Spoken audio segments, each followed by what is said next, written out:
Well, I had to work really hard. Lots of hard work. Being a girl in the 70s, going to a man's world was not easy. The scenes in the movie are true, what was shown there. And there were good people in the cattle industry to help me. You see, my science teacher and a number of other people, they saw what I could do. There was a contractor that recognized some of my abilities. He seeked me out. There were good cattle people that did not, true cattlemen. There were good people that mentored me. My aunt, science teacher, the contractor, a lot of good people. And also, you got to work really hard. It's not easy. It's not easy. When I was at Arizona State in the 70s, I found this, someone scrawled on the wall of the art building in black magic marker. Obstacles are those horrible things you see when you take your eyes off the goal. I have since Googled that, found out it came from Henry Ford, but I didn't have any way of Googling it in the 70s. And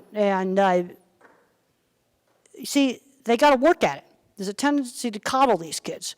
You can't just chuck them in the deep end of the pool. But if you don't stretch them, like I talked to one mom at the meeting, her daughter was afraid to go to the store to buy an iPad cover. Her mother made her go. And she got the iPad cover, got one that she liked, because you can't test the keyboards online. So I can remember mother making me go to the lumberyard myself to buy materials for remodeling the kitchen. Yep, that stressed me out, but I did it. So you've got to push them just outside the comfort zone. One thing you absolutely cannot allow is recluses in the room. No recluses in the room. You're going to be free to do all kinds of stuff, but you're not going to just be a recluse in a room. And in my book, The Autistic Brain, I talk about the different kinds of minds. And I'd like to get some people in the engineering department to get that. Of course, the engineers that are on the spectrum all avoid the label. Silicon Valley avoids the labels. Half the people there are on the autism spectrum. If you didn't have autism genetics, you wouldn't even have engineering. Because a brain can either be made more thinking or made more social emotional. Well, there's a big part of this is just normal variation. When does geeks and nerds become mild autism? Well, I think that's kind of changed, because a lot of geeks and nerds I went to school with, now labeled autistic today, and I'm seeing kind of too much coddling, not learning enough work skills and things like that. And then when you design any kind of a product, you need both the art side and the math side. Everyone forgets that Steve Jobs was an artist. He was not a coder, an artist. He says, well, I want to make it so you can squish the picture down like this. I want to make it so you can expand the picture. The engineer had to make it work. But Steve came up with the idea of all the swiping and stuff like that. So that's an example of how we need the different kinds of minds. And I'm getting worried, in a lot of the STEM stuff, we're screening out to me the visual thinkers. And then when it comes to social skills, well, you basically have to teach it like being in a foreign country. Like when I went to China last summer, we point like this. I learned this is rude in China. You point like that. Somebody has to tell me that. It's like teaching somebody in a foreign country, and you have to teach everything. This is how you shake hands. This is how you take turns in conversation. You use teachable moments. Well, the way manners were taught in the 50s to all the kids.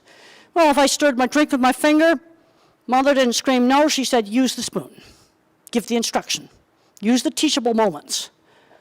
You just give the instruction. If they're mushing around their hand with mashed potatoes or something like that, you say use the fork. Just give the instruction. Just use each teachable moment. Like I was at a convention one time, it was a dairy show, and there was a parent there, a 7-year-old, fully verbal, and there was an antique butter churn there. I thought the kid was getting too rough with it, and I just said, turn it gently. And then he ran in the hotel manager's office to start to play with the computer in there, and I said, you have to ask the man if you can use that computer. You see, now right there, in less than 5 minutes was 2 teachable moments. That's what you do. You don't scream. The only time you scream no is if he's running into the street or something or going to do something dangerous. But he just went in the hotel manager's office. Just use that as a teachable moment.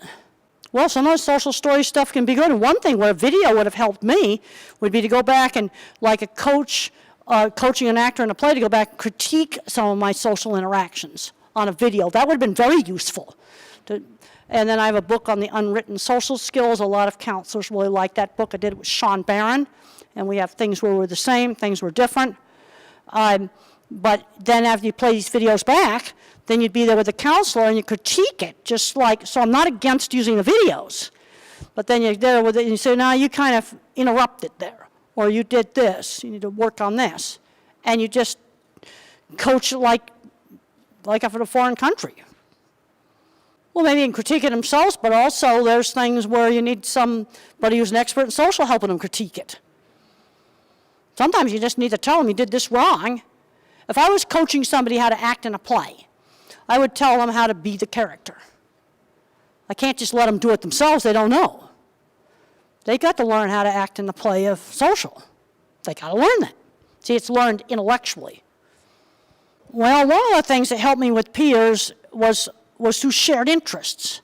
The only places I was not bullied and teased was the specialized interests. Cattle, working in feed yards, building stuff. Those were the kind of people that were my friends, people that worked in animal behavior, peers who shared interests. Well, as you get into the, my generation, some of the old-fashioned stuff where it's the shop teacher that turned the kid around, there were some really good outcomes. You see, there were all kinds of geeks and nerds I went to school with to be labeled autistic today. I had severe speech delay. I was the kind of kid in the 50s who used to throw away in an institution. I was the kind of kid they just threw away. But the kid that had no speech delay, they pounded in those social rules, and they were out there working for NASA, or they're doing welding or car mechanics.